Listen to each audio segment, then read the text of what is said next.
Hello, everybody. It's September all of a sudden. Time is passing quite quickly, I feel like. But actually, surprisingly, this was my second best reading month this whole year, which I did not plan on, but I guess I'm on semester break and I'm not going on any holidays and stuff, so I guess I just had a lot of time to read. I read 1, 2, 3, 4, 5, 6, 7, 8, 9 books. So I'll show you and talk to you about them like I do every month. The first book I read is Die Augen des ewigen Bruders by Stefan Zweig, which would translate to The Eyes of the Eternal Brother, but I couldn't find the English title that it was published under, because I'm pretty sure it must have been published in English. This edition I found on a flea market. It's really old and it's very nice.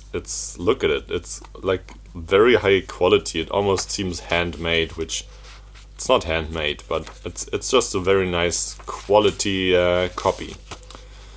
And this is kind of like a story that is a little bit similar to something like Siddhartha by Hermann Hesse. This is a story that is set in India, and the main character called Virata is going through all kinds of trials and tribulations, I guess, and ends up accidentally killing his brother, which happens very much in the beginning, so I don't think it's a big spoiler. And throughout his life remembers his brother's gaze as he was dying, and kind of always sees him in different people again. And it's a very nice story, and he goes through. He's at the height of his fame, and he is like a military general, and then he becomes a wise man, and eventually reaches something that might be something like enlightenment. And yeah, it's quite a short story, I think. I don't remember if I read it in 1 or 2 days. Pretty big font, just like 60 pages. Published in 1957, so for being this old, it's in like very, very good condition. So yeah, very nice book, adding to my Stefan Zweig collection. Very cool. Next up, On the Road by Jack Kerouac. I finally read it. I had this for quite a long time, and I loved this book so much. This was great. One of my favorite reads this year, I think. I always heard that this was like a stream of consciousness, like a book that was written in the stream of consciousness style, but I expected it to be like difficult, like like Virginia Woolf or Garcia Marquez at times and stuff, and I found it very, very easy to follow. I guess it's a particular writing style, but I thought it was quite linear and quite easy to follow what's happening. And it gives me a sense of nostalgia for something that I have never experienced myself, which I love when that happens. And it has quite an extensive introduction by Anne Charters, where it goes into like the meaning of the Beat Generation and stuff. And I haven't really read a whole lot of the Beat Generation, but I found it quite interesting because it's really like she's asking the question like, what's the meaning? Is it just like pointless, like bohemian lifestyle, traveling around doing drugs? And yeah, like basically, if you really like see what's happening, everybody in this book is like a criminal. Like like Neil Cassidy, he was basically just like he was like a criminal. He was horrible. He was violent. He was like on hard drugs. He treated his wife horribly, or his wife, she cheated on everybody. He was just like a bad guy, but yet some people call him like the main inspiration for the whole Beat generation, because and people I saw, is it on the back here? I don't know, but people have been calling him the hero of this novel, which I found very interesting, because he's like, for me, he's like the storybook anti-hero, you know, and yet people are calling him the hero. Yeah. Plot-wise, they're just going back and forth between Los Angeles and New York, and they go to Colorado sometimes too. But yeah, they're just driving back and forth over a couple years. And yeah, it really has everything I like in a novel, I would say. It's autofiction, which is something that I really very much enjoy. It has the quirky writing, the onomatopoeia, like very original language. Like I remember, like I greeted him with a "How are you?" smile and stuff like that. That's something that I really enjoy. And yeah, the sense of nostalgia and tragicness and bohem. It was really, for me, one of my favorite books I read this whole year. I also had a extensive conversation with one of my friends over the Beat Generation and Jack Kerouac, which he was a bit more well read in that than me, but yeah, he ended up getting a copy of Neil Cassidy's poetry, which he didn't write a whole lot, but he also apparently wrote some poetry. So yeah, definitely made me interested, and I'd like to read like Allen Ginsberg and William S. Burroughs, who must have been an absolute. William S. Burroughs was probably the craziest of the bunch, eh? But yeah, really made me interested in those people. Next up, I read Mythen des Alltags, Everyday Myths by Roland Barthes, which on Storygraph has really good ratings, but it didn't really do a whole lot for me. This is structured in like short stories or miniatures, I guess, in the first part, which are all very contemporary to 1950s Paris, which I know next to nothing about, so I couldn't really relate to them very much, even though I liked some of them, but most of them I just didn't really get. And then in the second part, it goes into like the meaning of what a myth is and how it develops in society, and it went a bit over my head, to be honest. Maybe I'll reread it at some point. I don't really think so, but yeah, definitely something interesting that I'm glad I read, but not something that I was able to really get a lot out of. So, but that's fine, that happens. You don't have to get the deepest wisdom out of every single book you read, Next up, My Brilliant Friend by Elena Ferrante. This is a very, famous book. A lot of people love this, but even though I've seen this a lot on BookTube, I've never ever seen a review of it before. And yeah, I really liked this, let me say that. I was quite taken aback by how violent this was.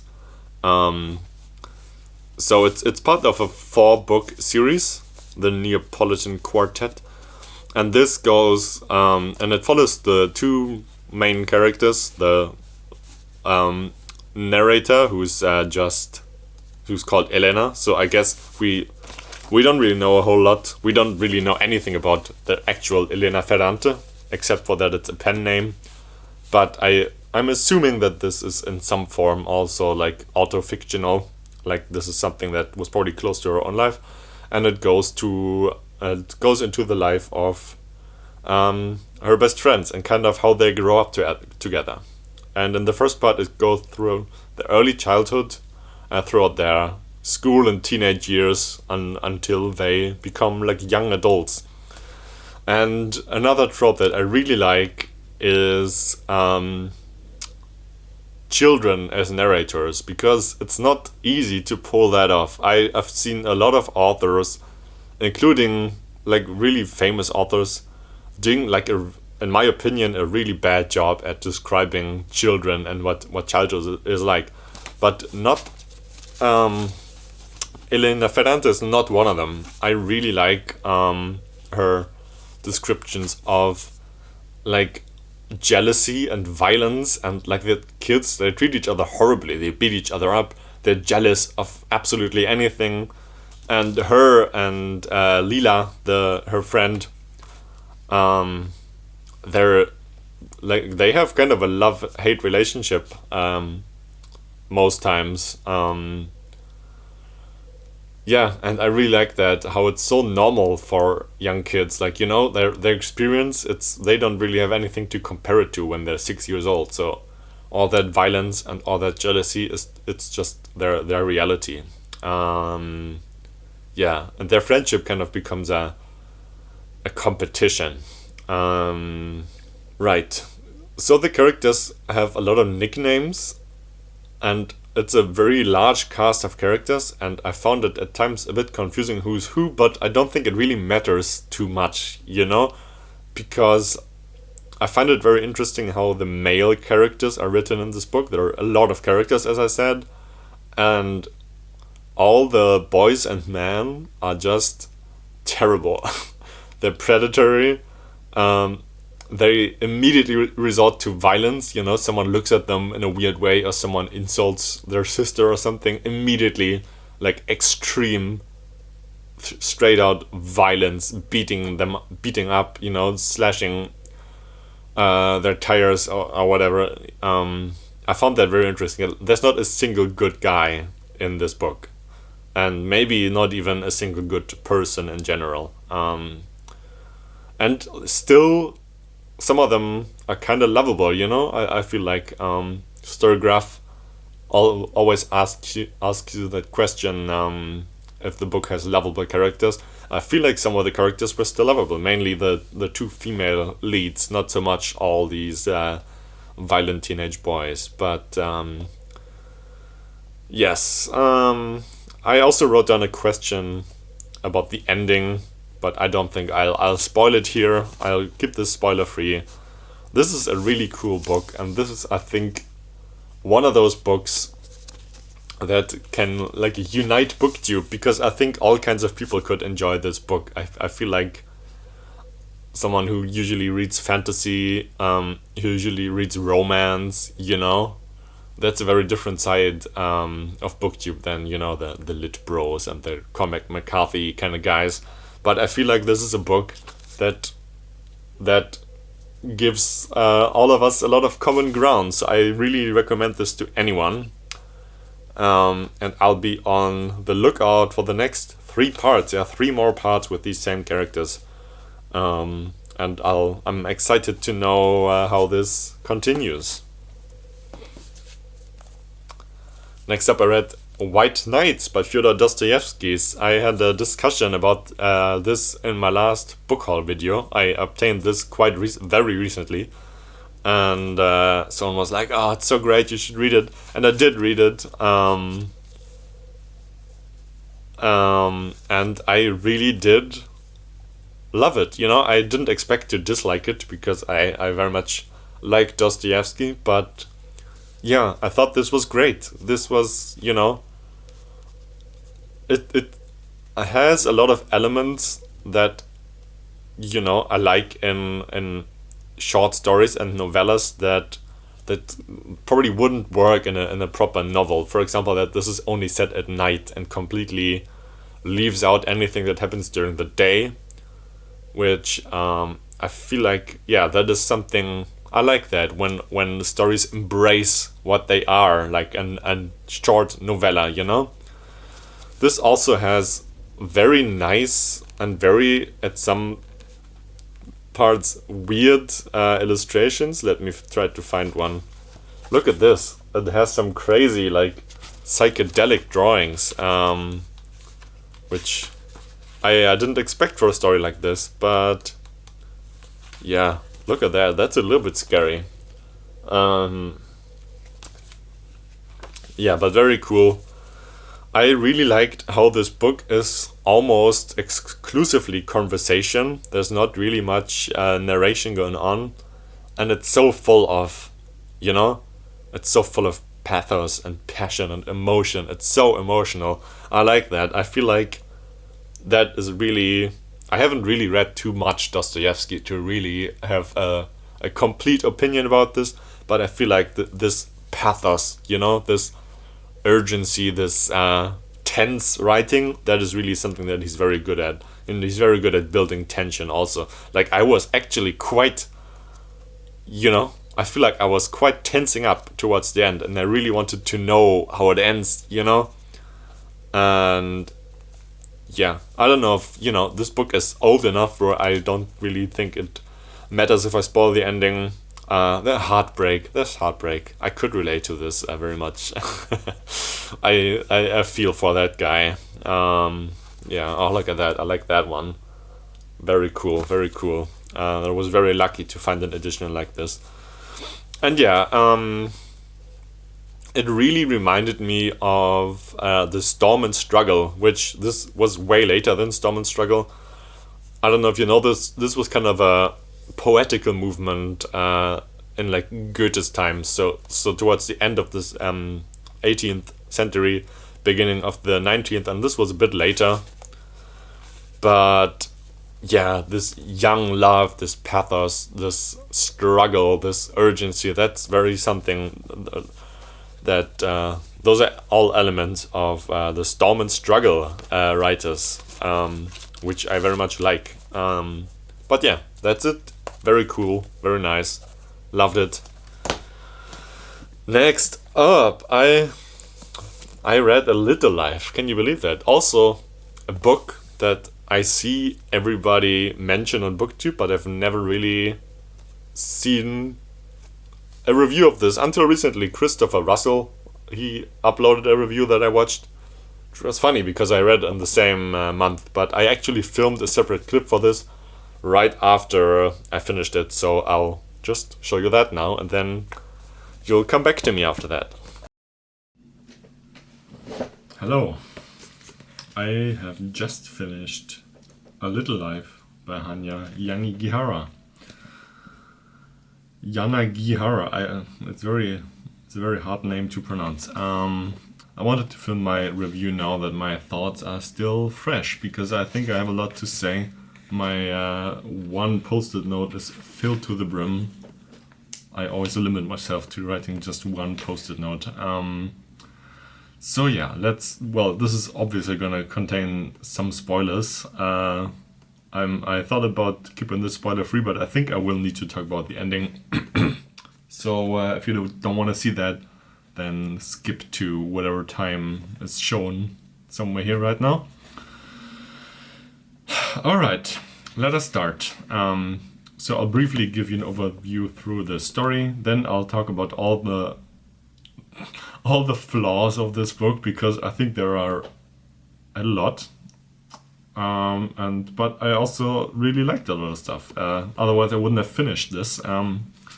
So yeah.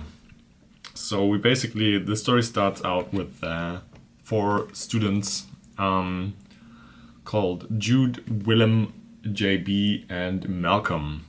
And this is kind of where the first flaw kind of ties in, because for the first, 100 pages or so, it really seems like all 4 of them would be protagonists of this novel, when really Jude is the protagonist. And maybe also Willem and the other 2 don't really play a very big role. And also, yeah, I've seen this book mentioned a lot. Obviously, it's super duper famous and viral. And everybody says it follows 4 men, but that's a bit misleading, I think.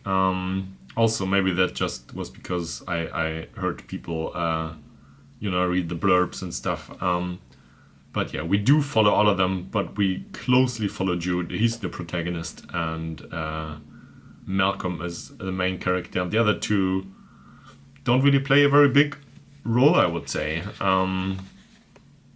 They're more side characters. And yeah, Jude has lived through hell, basically. He's experienced the worst trauma, the worst experiences that you could imagine. Every kind of abuse. He grew up without his parents. He got adopted in a monastery. He was abused in countless ways, countless times by the monks, and kept like these years and years of abuse throughout. He was kidnapped. All kinds of terrible things that you gradually get to know about. The pacing, I will say that the pacing is great. You gradually get fed these little bits, and you can kind of piece together what happens. And the last of his traumatic experiences is described quite late in the book. So the pacing is definitely one of the things I really liked. And we also, structure-wise, we have chronologic jumps. So we'll kind of follow his life from his 20s all throughout, for multiple decades until his 50s. And we also have changing narrative perspectives. The chapters about Jude are usually in the third person, and then we have some first person chapters from Willem's point of view and from Harold, who is kind of Jude's former professor and who later adopted him.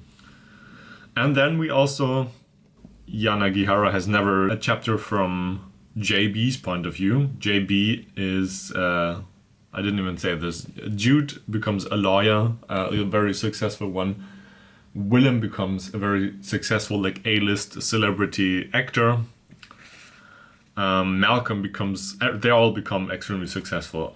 Malcolm becomes an architect, and JB is a successful artist. And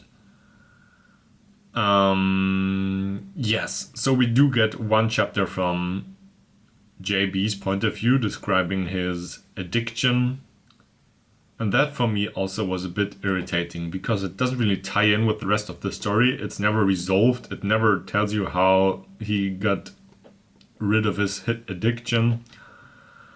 And also Malcolm never gets his own point of view chapter, so we don't really know a whole lot about Malcolm. And that, I found it a little bit irritating. I think, yeah, that chapter about JB should have either left out or not been written from his point of view, or Malcolm should have gotten one. Like something very important for the plot happens in JB's chapter.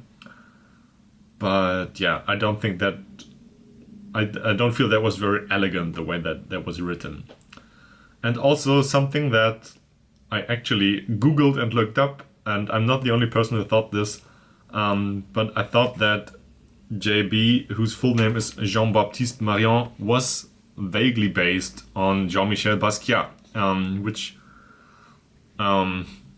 apparently Yanagihara has never denied nor confirmed. But yeah, in his chapter he's addicted to like hard drugs, and he has this character called Jackson, like this creepy pasty white guy who's really pale, and he's kind of an enabler. He makes him do drugs, and he's also like a super rich famous artist. That, obviously that reminds me kind of that weird relationship that Andy Warhol and Jean-Michel Basquiat had.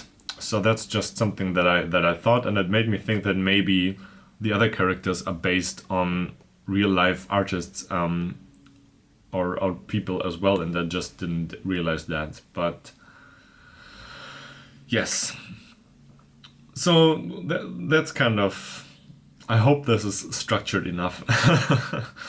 But yeah, it's hard to keep the structure when your notes look like this, and the book is, kind of loose and very jumping back and forth. Yeah, so anyway, let's get into the character of Jude. He's suffered through all these terrible things, and I think you're meant to really emphasize with him, and it's kind of a tearjerker, and you're like, oh, he's such a poor man. And I could not really empathize with him at most times. Sometimes I definitely could, but and usually I think I'm quite good at emphasizing with characters in these books. But yeah, he's lived through all these terrible things, but he's doing such an incredibly poor, pathetic job to deal with this. You know, he's basically letting his trauma dictate his whole life. And he has this support system basically around him. He has Willem and Harold's wife Julia, and his physician, his what is he? His doctor, Andy. And they really like go out of their ways to support him. They really are like dedicated to him and they love him. And he antagonizes them. He doesn't let anyone near him emotionally. He lies all the fucking time. He constantly lies. And it's, yeah, I don't know. I didn't think it was, you know, I've been working with very traumatized kids mostly and also adults for quite a long time, and I didn't find it entirely realistic that someone would completely for decades deny all kinds of help and that kind of stuff. And in the middle I almost DNF'd this book, but then I kept reading. But yeah, I mean, it's meant to be kind of frustrating, but I just thought it was a little bit over the top to be realistic. But also, it doesn't need to be realistic. It's a novel, you know, so that's fine. And this is a little bit, I don't know if this is funny, but this is just something I thought of. I'm currently doing my master's degree in art therapy, as you may know. And I'm studying for an exam, and I kind of found Jude in a couple of things that I was learning about, and it kind of helped me study for my exam.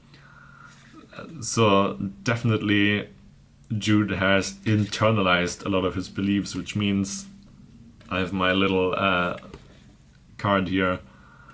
He basically lives his whole life after the expectations of people who had power over him in his childhood, and he also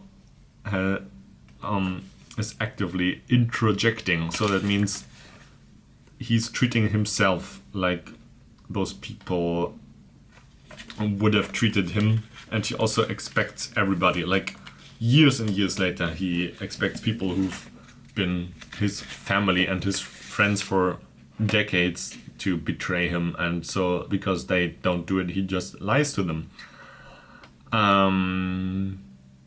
So yeah, it can be a bit challenging, but yeah, and he also antagonizes later on. He does end up going to a therapist, and he really antagonizes him and goes into the pointlessness of therapy, and I don't know if I really like the message of that, because I think I think everybody should go to therapy, and it can be extremely, you know, that's how you work this stuff out. And he's almost narcissistic in a way. He's constantly like being like, oh, you don't need to help me, it's, yeah. And so I think the book kind of works on emphasizing with Jude, and I just, for the most part, couldn't really emphasize with him very much. So yeah, I have two more structural, or I guess, yeah, I'll just get into it. The passing of time, again, is an interesting element in this book, because it is almost without the passing of time is a very interesting element in this book, I feel like, because it's set over the course of more than 30 years, and you never really get any indication of what year it would be. And I found that interesting. This book never mentions the internet or cell phones or anything like that. And So yeah, it could be set in the future for all we know. We only have the age of the main character, and the end, Judas in his 50s, and yeah, so it's kind of timeless, I would say. I mean, it's obviously set in the 21st century. We can tell that much, or like in the end of the 20th. But I just found that a very interesting element. And so the last thing I have to criticize is the writing felt. Certain elements felt very repetitive. Next up, I read Die Illusion des Ich, The Illusion of Self by Alan Watts. The story on how I obtained this was quite funny, because my roommate, someone gave this to my former roommate that I had in my old apartment, and he didn't speak German, and this is in German, so he was like, I don't know what to do with it, and he just put it in front of my door without saying anything, and I just opened my door and this book was there. And yeah, so this Alan Watts, I really liked Alan Watts. I really liked listening to some of his talks when I was like 19 years old. But this book was alright. It's also very, Western science and civilization in a crisis attempt of a new orientation. This was very also. This was written in the 60s and really goes into current issues and problems in that time. And I thought it was a bit all over the place and could have, like, for a short book, it really could have set the focus more on one particular thing and not really on like a plethora of. I feel like he was just kind of writing whatever came to his mind. Not saying it's a bad book, but it did not do a whole lot for me.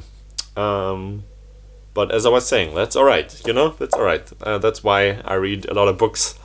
If like 5% of the books that I read do like give me any sort of insight or wisdom, I feel like that's already a success. And this was not one of them, but Alan Watts I still think is a cool guy.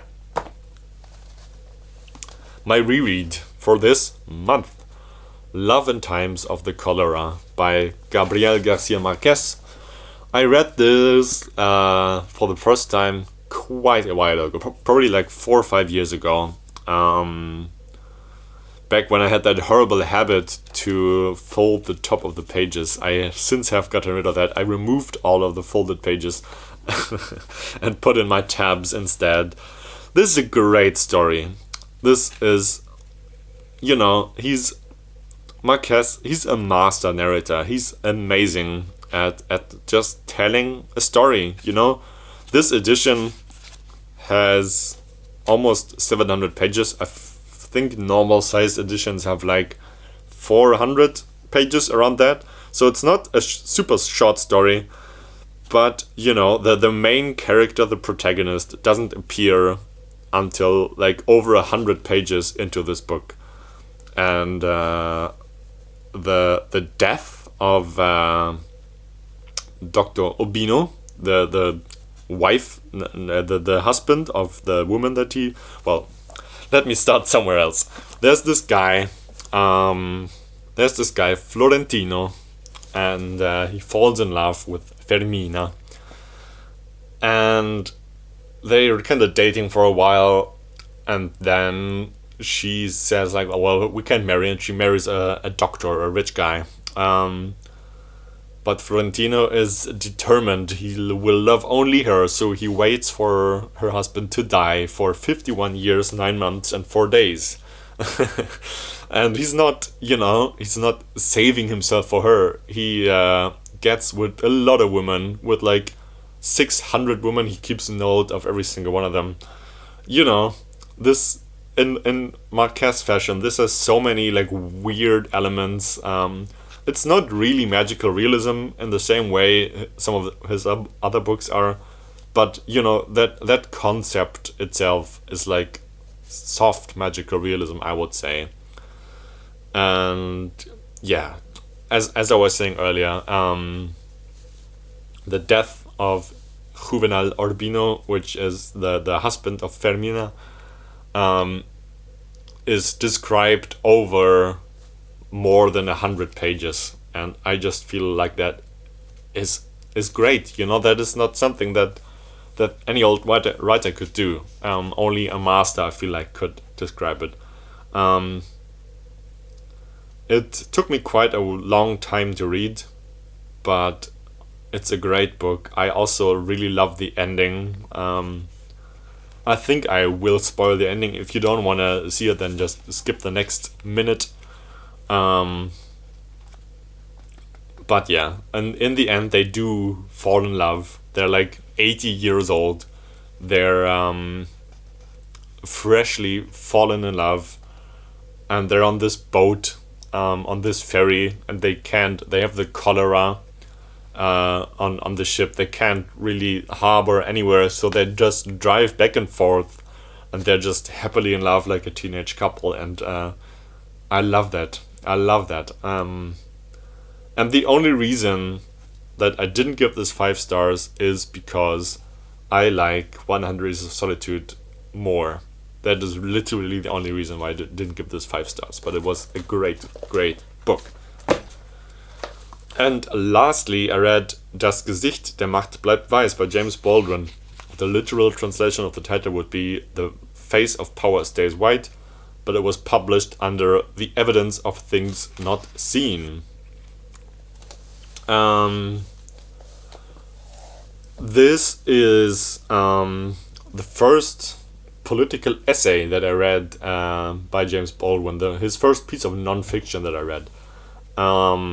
And he wrote this when there was like a mass murder case in was it Washington DC? I don't remember. It doesn't really matter, but there were a lot of like black kids being killed in a short amount of time, and it's about race, obviously. And then a black man was arrested, and it was never really proven that he did the murders. It's not, it was also, he was the only suspect. They didn't really do a whole lot of police work.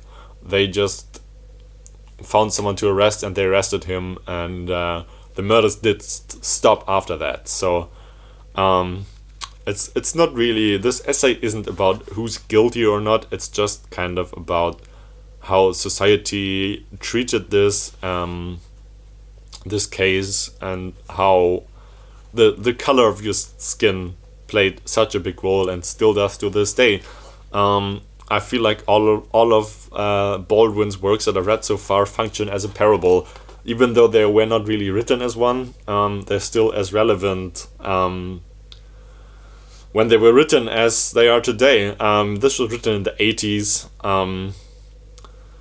and the guy who wrote the introduction, Dagobert Lindau, he goes into the NSU murders, which were happening at that time in Germany. You probably haven't heard about them if you're not German.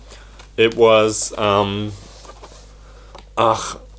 put the years here. I don't remember from the top of my head when exactly it happened. It was, but there were a lot of Turkish people being killed in quite a short amount of time. So it was like mass murders, and people were, the people were like, oh, these Turkish people are killing each other, and they're like gang wars and stuff. So they were blaming the Turkish immigrants and guest workers.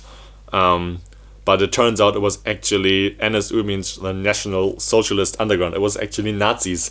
And it took a long time for that case to be like resolved and stuff, and a lot of people lost their lives.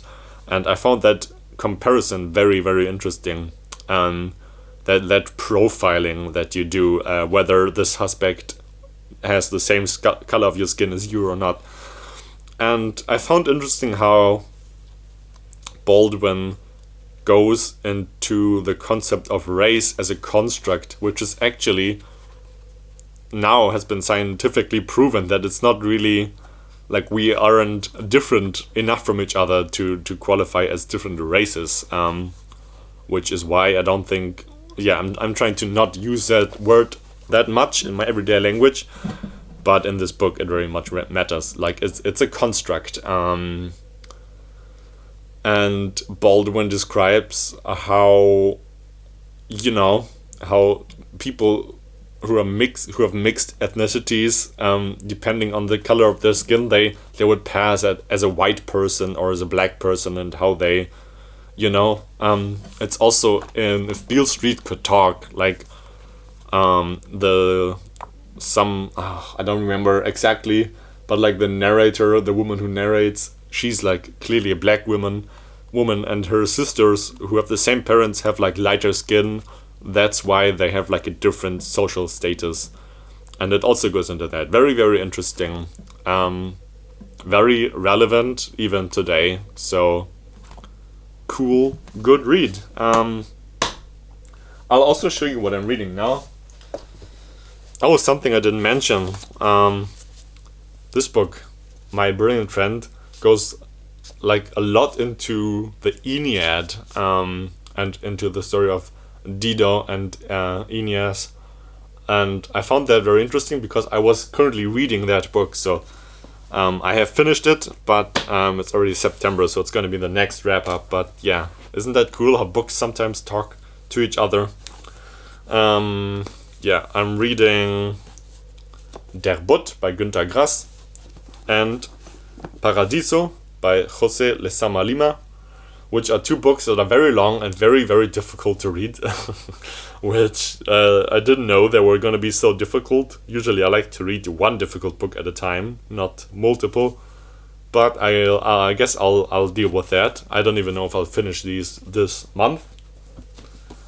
Then I'm reading Blind Willow Sleeping Woman by Murakami, which honestly isn't really very good. I'll go into it, but you don't really need to pick this up if you don't want to read everything that he wrote. And then I haven't started this yet, but I am gonna start Mercury by Anna Kavan, which, I don't have anything to say about yet because I haven't started reading it. So that's it. Thank you very much for watching, and let me know what you think about these books, which ones you have read.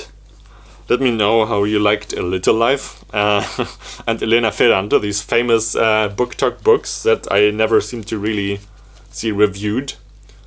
And see you next time. Love y'all. Goodbye.